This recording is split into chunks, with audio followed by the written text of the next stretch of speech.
Republicans side with Deomcrats to block Trump's billions of dollars worth of arms sales to Saudi Arabia. Here's a summary of the article. June 20, 2019, Washington, the Senate voted to block the sale of billions of dollars of munitions to Saudi Arabia on Thursday, in a sharp and bipartisan rebuke of the Trump administration's attempt to circumvent Congress to allow the exports by declaring an emergency over Iran. In the first of a series of 3 back-to-back votes, Republicans joined Democrats to register their growing anger with the administration's use of emergency power to cut lawmakers out of national security decisions, as well as the White House's unflagging support for the Saudis despite congressional pressure to punish Crown Prince Mohammed bin Salman after the killing last October of the journalist Jamal Khashoggi. The White House announced the sales late last month, and invoked an emergency provision in the Arms Export Control Act to allow American companies to sell $8.1 billion worth of munitions in 22 pending transfers to the 3 Arab nations.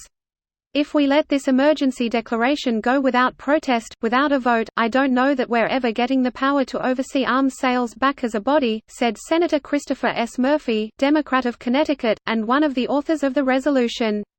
Secretary of State Mike Pompeo had pushed hard for the emergency designation, over the objections of career Foreign Service officers and legislators, arguing the sales would support allies like Saudi Arabia to counter Iran and its partner Arab militias, though some of the munitions would take years to produce and deliver. Some Senate Republicans endorsed the administration's position on Thursday, arguing that rejecting the arms sales would be overly blunt with unintended consequences at a time when tensions with Iran have escalated. Now is not the time to do business as usual with Saudi Arabia. I am also very concerned about the precedent these arms sales would set by having the administration go around legitimate concerns of the Congress. The original legislation Mr. Menendez and Mr. Graham introduced would have forced senators to vote on 22 separate resolutions of disapproval, 1 vote for each arms sale. This post received a score of 78,632, with an upvote ratio of 86%. Here are the top comments in response to this article. I've always found it really strange that the US sells weapons in the Middle East. Like most international business, it's boring and doesn't make the news. Very few countries make their own military gear, and thus pretty much every Middle Eastern country has to constantly buy weapons from somebody if they want to have a functional army. Yes, and then we tend to like to invade a nation every once in a while, destabilize it, usually appoint some crazed motherfucker to rule it, then peace the fuck out, virtually guaranteeing future arms sales. It's almost like there's tons of money being thrown to ensure that this happens. We sell people sticks so they can fight with one another. Then when they feel froggy and strong and tell us off, we grab the big stick and walk over there. Edit, since this got a lot of attention, and a lot of you seem to care. I never once offered my opinion on this. Didn't say it was a bad strategy, but I also didn't call it a moral one either. There's a reason why Eisenhower's last speech as president was to warn the country about the military-industrial complex. It also later became known that he wanted to use the term military congressional industrial complex because they were just as large a part of it as anything else. Then it just happened for the next 70 years. It happened decades before Eisenhower's speech.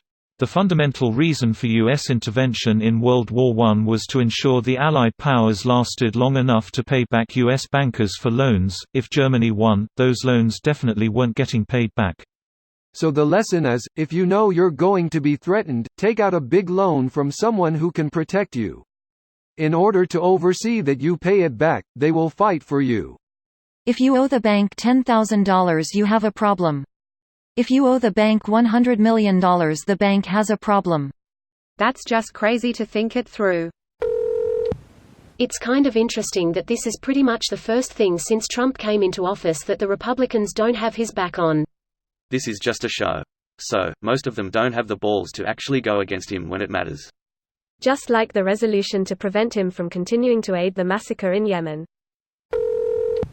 I'm going to use a different source since NYT is ad-blocked. Susan Collins, Graham, Murkowski, Rand Paul. Y'all really think Lindsey fucking Graham is going to rebuke Trump when it matters? Oh look, Murkowski already flipped. Here's the very important part, so even though the Republicans above joined for this show vote, Trump is going to veto the legislation and then these same Republicans are going to go, well, I voted against that bill, and nobody will remember that Trump vetoed that vote and none of the Republicans who voted against it did a damn thing to override the veto. That is what is called political theater. This video was automatically created by Reddit to speech. The article and comments in this video were selected from Reddit according to their upvotes, and any paraphrasing was performed by smmry.com, without any human intervention.